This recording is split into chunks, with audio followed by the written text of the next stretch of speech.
So we're going to come to the point now where you're going to demonstrate how you're going to do this. I'm going to assess you. Now, I can't record what you're doing because of data governance law. So I can't keep a video recording of your assessment. So I need to do it sort of live. And the important thing to do is I don't expect any of you to have to use real blood. Okay, so you don't need to stab each other's fingers. You'll be relieved to hear. However, what I have done is I'll just show you how I expect you to do it in readiness for this exercise. Okay, so remember, I said at the beginning, when you come to do a blood glucose test, it is a clinical procedure. So I'd expect you to roll your sleeves up, even though I've been demonstrating without my sleeves rolled up because it's a bit chilly in here. Okay, and I'm going to get you to sort of indicate that you're going to have washed your hands. Okay.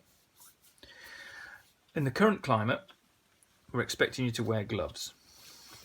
So pop a pair of gloves on, or it's quite wasteful actually for this purpose.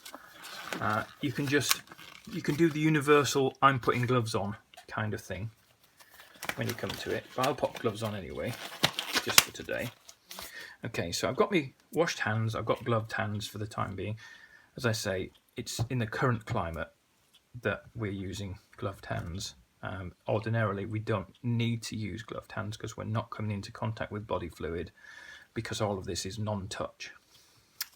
So what I'm going to expect you to do is to firstly, I'm going to send you some finger prickers, but these are going to have fired. So there isn't a way of me assessing you using the finger pricker effectively because unfortunately I can't really send them to you so you get stabbing each other with them.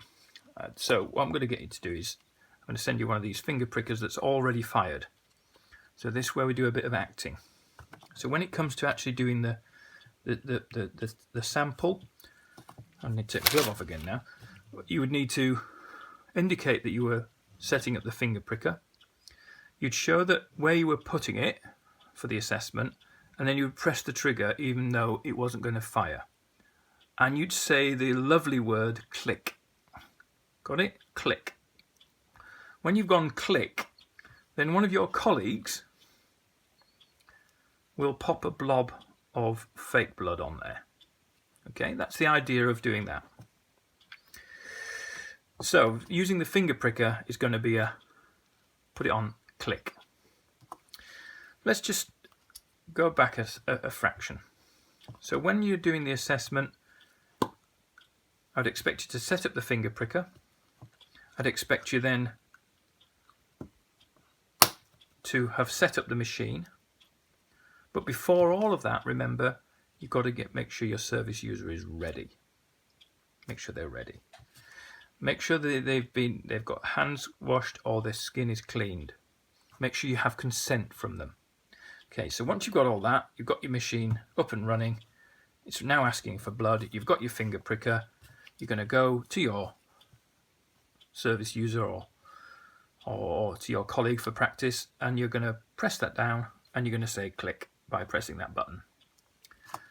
Your colleague is then going to put a blob of fake blood, if you like, on there. And you're going to use your machine, which you've prepared effectively, to take a sample. Once you've taken that sample and wiped the skin clean, you then take your reading, and then you would explain to me what you're going to do with that reading.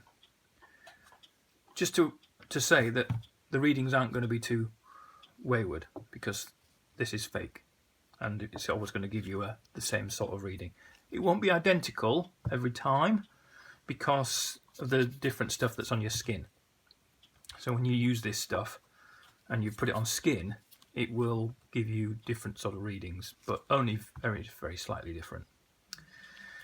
Okay, so I'd like to see that. I'd like to see you disposing of your finger pricker.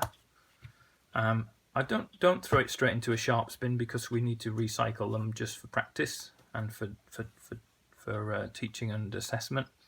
And then obviously the strip is no use to you, so you can shoot that off into the sharps bin out of the way. Check it's switched off. Say how you document it, and then you'd be done. Okay. Finally, the thing to do, the thing I'm kind of looking out for, really importantly, is I'm looking for how you're communicating this to the service user. Because sometimes we will just say it's fine, and that's fine. That's okay if that's what your service user is expecting. Remember, you work in a very it's a fairly complex world that you work in the sense that something you might say to somebody who doesn't have autism or doesn't have a learning disability might be easily construed as being acceptable. So if you say to somebody that's fine, they may find that very easy to take on board. You might find with some of your service users they want more detail. They want a number. Sometimes the number might send them into a bit of a tailspin. It really depends on how they've been managed before. So I would want some of your experience to say, actually, would I tell my service user that? Would I give them the reading? Would I say what the reading was? Or would I just use general terms like that's fine, or it's good, or whatever you're using? But I just want to see the whole assessment coming to a natural close, which is when you've actually done something with the reading.